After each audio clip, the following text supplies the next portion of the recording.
Hello everyone, I'm Eric and I am opening up the All Elite Wrestling vs. System 2 PCG pack. You can see here the price is $49.99. That's Canadian. This was not paid in American. This is a what you call like a board game, a living card game set. The first release of All Elite Wrestling for it. Usually for System you can find that it's Marvel, but they do have other sets like Buffy the Vampire Slayer, X-Files, Aliens, and they also have Predator. The back you can see it's 200 playable cards, token sheet, full color rulebook, and it features 70 distinct cards. There's 12 unique main characters, each have a level 1, level 2. 6 of them are babyface, 6 of them are heel. There's 26 unique supporting characters, 13 babyface, 13 heel, which come with 4 of each, as well as, there's 2 of each that are recruit costs of 1 to 6 for each faction, and the 7th cost has 1. So we'll look at our babyface pack here first. Now, I played a few games of this already. I really enjoy it. It's a character-based battling game. What you're doing is you're building your deck around your lead character here.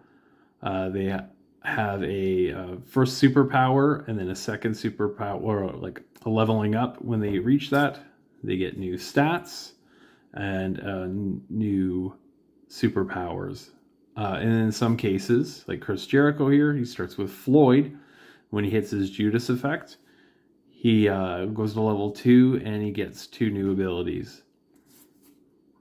So we had John Moxley, Darby Allin, who he could search for Sting into play, Chris Statlander, Thunder Rosa. So that is our main characters for the baby faces.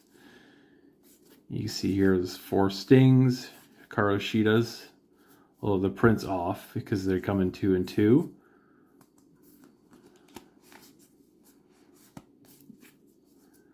Luchasaurus, Danhausen, who is both good and evil at the same time. In the rulebook, your logo here, so this is babyface on the top. It tells you that it is a good character. The heels are bad characters, and that goes for all the other properties that are throughout the game.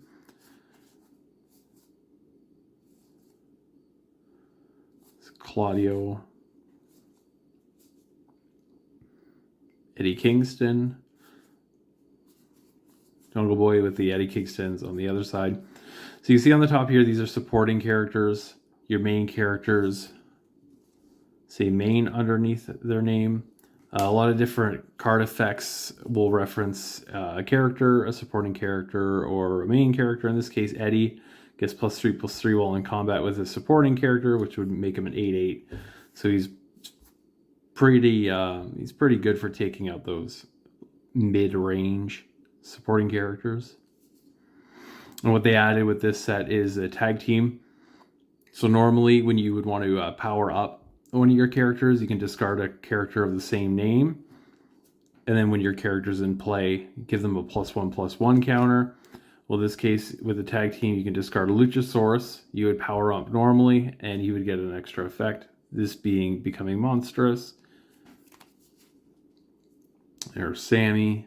He has a leap, which there's no flight in this versus system set because none of the wrestlers can fly, but they get flight on a turn, which is really limiting any front row blockers, and you free reign to anybody in the back row.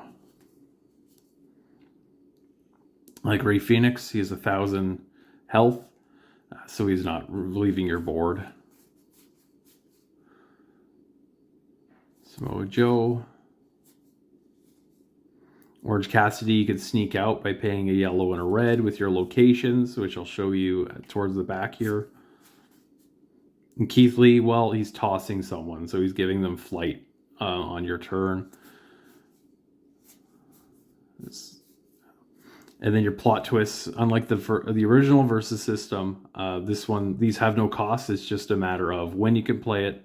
So in the case here, it has the any symbol combat. So you can play this during any of your any melee combat, whether you're on the offensive or defensive. And elevation is just during your own main phase. And it's any combat with pop. And then here's your locations. So in this case, the right tunnel is your faces, your baby faces. Your left tunnel will be for the heels. This allows you to pay any cost, flip it face down. So in the case of Penta, you can, during your main, pay a green, move an enemy main character to its front row, and that lets you get them in melee combat. So you just turn this face down. Of course, there's challenge matches, which work similar raw deal like stipulations. It only affects characters with the babyface or heel logo, and it gives you effect throughout it. These are really good. It makes for fast games when you're just playing AEW characters together. The AEW Championship, equipped only to a champion, which are your main characters right now, where you see Hangman is a champion. However, Adam Cole here is just a main character. He doesn't have the champion. And table, and then there's your basic locations. So for those who haven't played the game, during your turn, you're drawing 2 cards. You're playing any card into your resource row face down. So like Magic, even Lorcana. Face down, if it's a location, you're going to play it face up. And when you want to activate an ability that has the cost, you would turn it face down. And it's pretty much face down for the game, unless you have an effect that turns it face up, which AEW does not. Or you can discard your location from hand to activate that ability. So you can play possum. Your opponent doesn't think you'll have anything, and then you actually do after all. What I like about this game as well is your main characters are always in play. They can attack one another. They can team attack opposing characters. They're just always there. And there's someone that described it well, that don't think of a game of versus as a single match. It is a series of matches in a feud or over, a time span. Each interaction of Adam Cole attacking Adam Page is just one of their matches, but just played out very simply. So our heels are Adam Cole. You have Bryan Danielson, Dr. Britt Baker. Oh, sorry, I'll slow down here.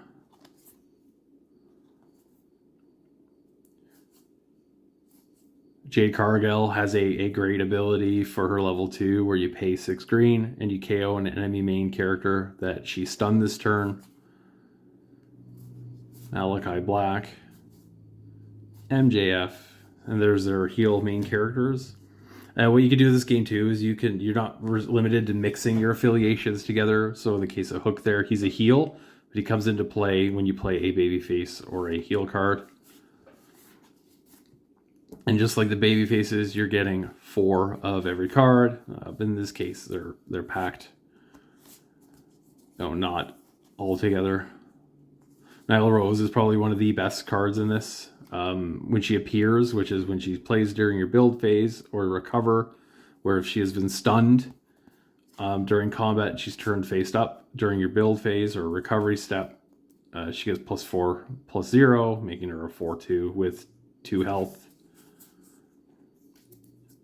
Andrade has flight, or leap, which is flight on your turn. Ethan Page can only team attack with Scorpio Sky, so regardless of your symbol.